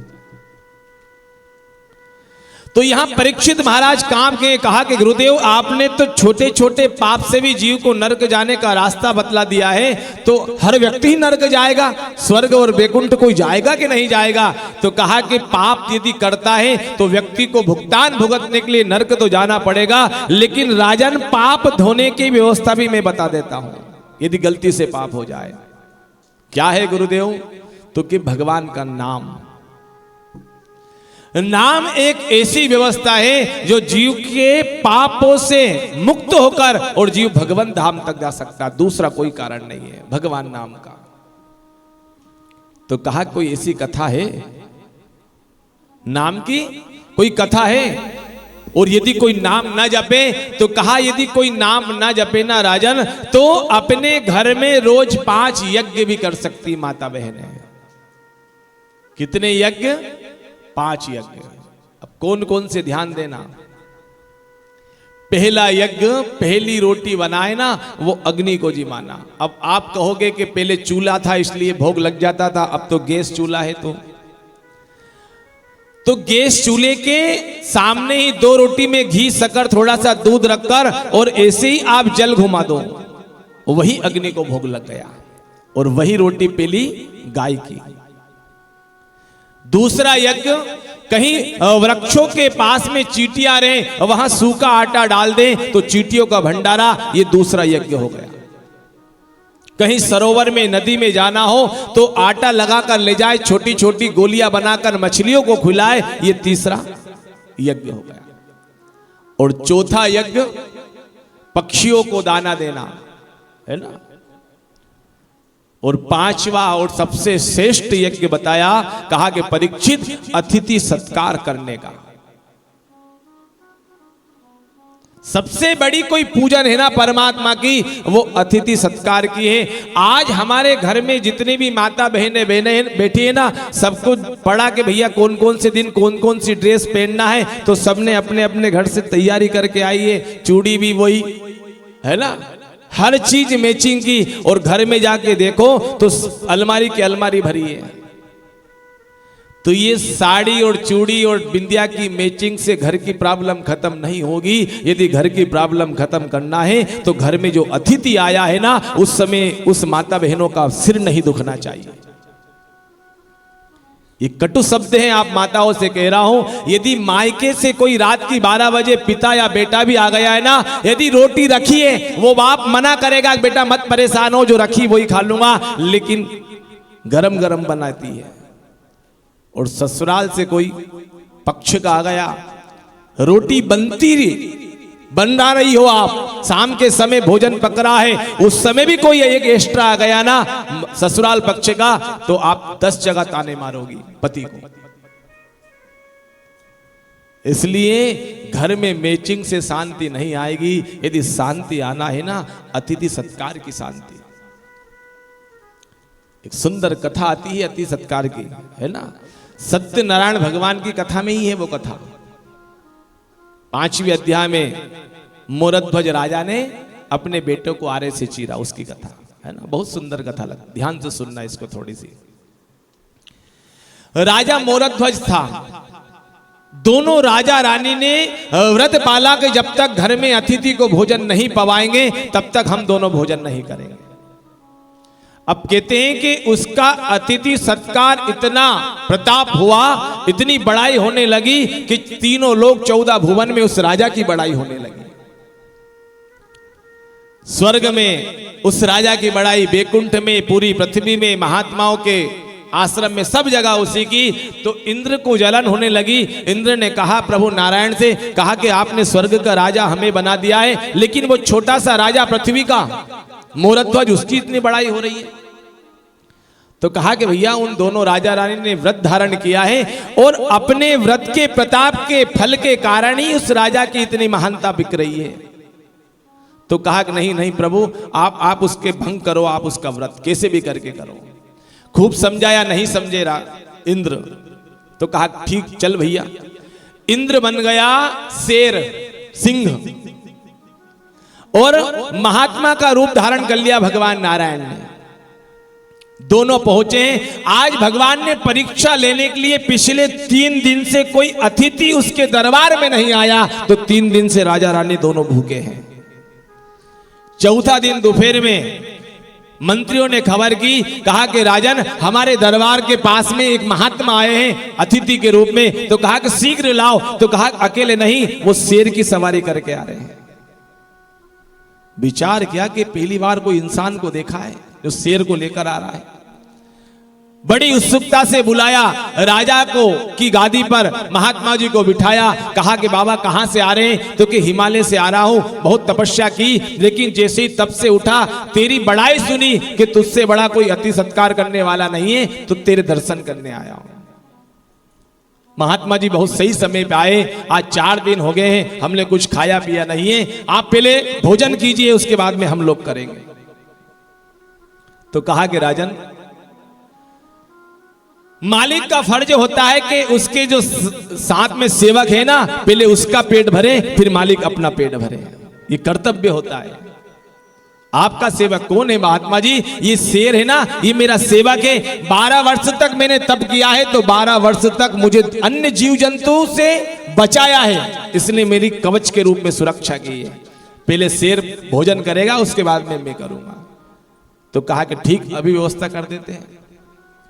तो कहा कि राजन, ये कोई खीर मालपुआ थोड़ी खाएगा, शेर है, ये मांस खाएगा। तो कि अभी लाता हूं। तो कहा कि कोई जानवर का नहीं, इंसान का मांस खाएगा, और जीवित इंसान का खाएगा। तो कहा कि राजन, गुरुदेव, पूरी प्रजा मुझे बहुत प्रेम करती है, मैं जिससे कहूंगा तुम्हारे शेर का भोजन बन जाएगा। तो कहा कि नहीं राजन, तुम्हारा अधिकार प्रजा के ऊपर नहीं है, तुम प्रजा के नौकर हो, मालिक बनने का प्रयास मत करो। तो कहा कि मैं भोजन बनने को तैयार हूं, अब आज्ञा कीजिए महात्मा जी। तो कहा कि यदि मालिक मर गया, राजा मर गया, तो प्रजा अनाथ हो जाएगी, इसलिए तुम भी नहीं मर सकते हो। तो कहा कि महात्मा जी, अब आप ही उपाय बताइए कि मैं क्या करूं ताकि मेरा व्रत भंग ना हो। तो कहा कि तेरा इकलौता बेटा है, 9 साल का कुशध्वज, उस बेटे के ऊपर तुम दोनों का अधिकार है, तुम्हारे बेटे को तुम शेर के भोजन बना सकते हो। पूरी जनता जनार्दन खड़ी है, एक पल की देरी ना लगाई, दोनों राजा रानी ने एक एक हाथ पकड़कर बाबा को हाथ में दे दिया, कहा कि हमारा बेटा भोजन बनने के लिए तैयार है। लेकिन भगवान ने परीक्षा ली, कहा कि राजन, मैंने तपस्या की है तो मेरे शेर ने भी तपस्या की है, ये इसने हिंसा बंद कर दी है, अहिंसावादी हो गया है, इसलिए तुम दोनों मारो इस तुम्हारे बेटे को, फिर खाएगा।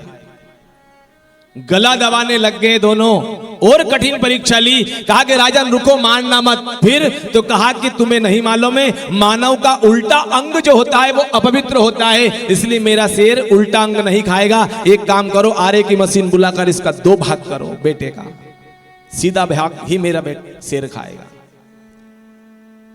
देखते देखते मशीन आ गई, मशीन के नीचे उसको लेटा दिया, 9 साल का इकलौता राजकुमार बालक कुशध्वज को, और आरे से चीरने लगे। तो कहा कि ध्यान रखना, इकलौता बेटा है राजा, यदि दोनों पति पत्नी के आंख में किसी के आंख में आंसू आ गए ना, तो मेरा शेर भोजन नहीं करेगा। कठोर मन रख के उस बालक को चीर दिया, चीरने के बाद में 2 भाग कर दिए। महात्मा जी बोले कि राजन, हमने कहा था ना आंख में आंसू नहीं आना चाहिए, तुम्हारे बेटे की आंख में आंसू आ गया, अब तुम्हारा बेटा का दान बलिदान व्यर्थ चला गया। रानी ने कहा कि बाबा ठीक से देखो कौन सी आंख में आंसू है। बाबा आपने कहा कि उल्टा अंग मेरा शेर नहीं खाएगा, अपवित्र है, तो आप ध्यान से देखो, बाईं आंख में आंसू है, दाईं आंख में नहीं है। लगता है कि हमारे बेटे ने मरते मरते विचार किया होगा कि पिताजी ये पूरा शरीर आपके काम क्यों नहीं आ रहा है, ये आधा ही काम क्यों आया है। सीधा हिस्सा शेर ने खा लिया सभी के सामने, उल्टा अंग जंगल में भिगवा दिया। कहा कि राजन अब भोजन बनाओ, लेकिन दास दासी के हाथ से नहीं, तुम दोनों मिलकर बनाओगे। और ध्यान रखना, बगल में बैठा हूं कक्ष में, अंतर्यामियों त्रिकाल दृष्टा देखता हूं, रोते हुए भोजन मत पकाना, प्रेम से हंसते हुए प्रसन्न मन से भोजन पकाना, नहीं तो मैं भोजन नहीं करूंगा। दोनों राजा रानी रसोई में गए, भोजन बनाया, भोजन की थाली सजाकर आसन लगाकर महात्मा जी के सामने रखी है वही थाली। राजा ने थाली रखकर सामने खड़े हो गए दोनों। महात्मा जी ने कहा कि राजन तुम भी भोजन करो। रानी ने कहा कि बाबा इन हाथों से इकलौते बेटे की हत्या की है हमने अभी अभी। हमारे मुख में घास अंदर नहीं जाएगा, आप ही करो। तो कहा कि नहीं राजन, अतिथि का सत्कार का नियम होता है कि अतिथि के साथ में मालिक भी भोजन करे, इसलिए तुम दोनों बैठो, नहीं तो मैं नहीं करूंगा। 2 थाली राजा रानी ने जबरदस्ती लगाई, 3 थाली लग गई, तीनों आसन लग गए, भोजन करने लगे। तो बाबा ने कहा, महात्मा जी ने, राजन घर में किसी की मृत्यु होती है तो उन पितरों के लिए भी थाली लगती है, प्रेत आत्मा के लिए, क्या उसके लिए नहीं लगाओगे? तुम्हारा बेटा अभी अभी मरा है, चौथी थाली और लगा के लाओ। रानी गई और अपने बेटे को मारा, उसी के लिए एक थाली लगा के लाई और थाली रखकर पानी का गिलास रखा। भगवान ने कहा कि उठो राजन तुम भी, और दरवाजे पर अपने प्रेत योनि में जो तुम्हारा बेटा गया है, पितृ योनि में, उसको आवाज लगाओ। राजा रानी दोनों दरवाजे पर खड़े हुए। बेटा कुशध्वज, बेटा कुशध्वज, बेटा कुशध्वज 3 बार आवाज लगाई, चौथी बार आवाज निकली नहीं, और देखते देखते हजारों की भीड़ से वो 9 साल का कुशध्वज प्रकट हो गया और पिताजी पिताजी कहकर दौड़ लगा दी उस बालक ने। दौड़ते हुए वो बालक आया, सब आश्चर्य में पड़ गए। राजा रानी का भी आश्चर्य का ठिकाना नहीं रहा। भगवान की ओर, महात्मा की ओर देखा दोनों ने और कहा कि ये साधारण कोई बाबा नहीं है। चरणों में लेट गए और कहा कि बाबा आप कौन हो बताइए। उसी समय भगवान चतुर्भुज नारायण में प्रकट हो गए और वो सिंह के रूप में इंद्र प्रकट हो गए। और इंद्र बड़ी लाज आ रही है, उसको नीचे गर्दन करके देख रहा है। भगवान ने कहा कि राजन तुम सारी तपस्या में आज पास हो गए हैं, तुम्हारा जैसा सत्कार करने वाला अतिथि दूसरा कोई नहीं होगा। मांग क्या चाहिए तुझे? इंद्र बनना है? इंद्र बना सकता हूं मैं। तो कहा कि नहीं प्रभु, मुझे और कुछ नहीं बनना है। यदि आशीर्वाद देना है ना प्रभु, जो ये मोरध्वज राजा की परीक्षा लिए ना, ऐसी परीक्षा संसार में दूसरे की मत लेना, बस यही प्रार्थना है। और आज तक ऐसी कहां परीक्षा लिए भगवान ने? अरे कथाएं सुनो, लोग कहते हैं कलयुग में भगवान सुनते नहीं है, लेकिन सतयुग में इतनी परीक्षा ली है भक्तों की, त्रेता में इतनी परीक्षा ली है, कलयुग में कहां परीक्षा ले रहा है भगवान? ये गरीबी घर में आना ये कोई परीक्षा नहीं है, कोई मुसीबत घर में आ जाना ये कोई परीक्षा नहीं है। लेकिन जितने भी आप भक्तों की कथा सुनोगे ना, सबको पहले भगवान ने खूब परीक्षण किया है, और जब परीक्षा में पास हो गए तो उनका इतिहास बन गया है। इतिहास उसी का बनता है जो परीक्षा में पास होता है।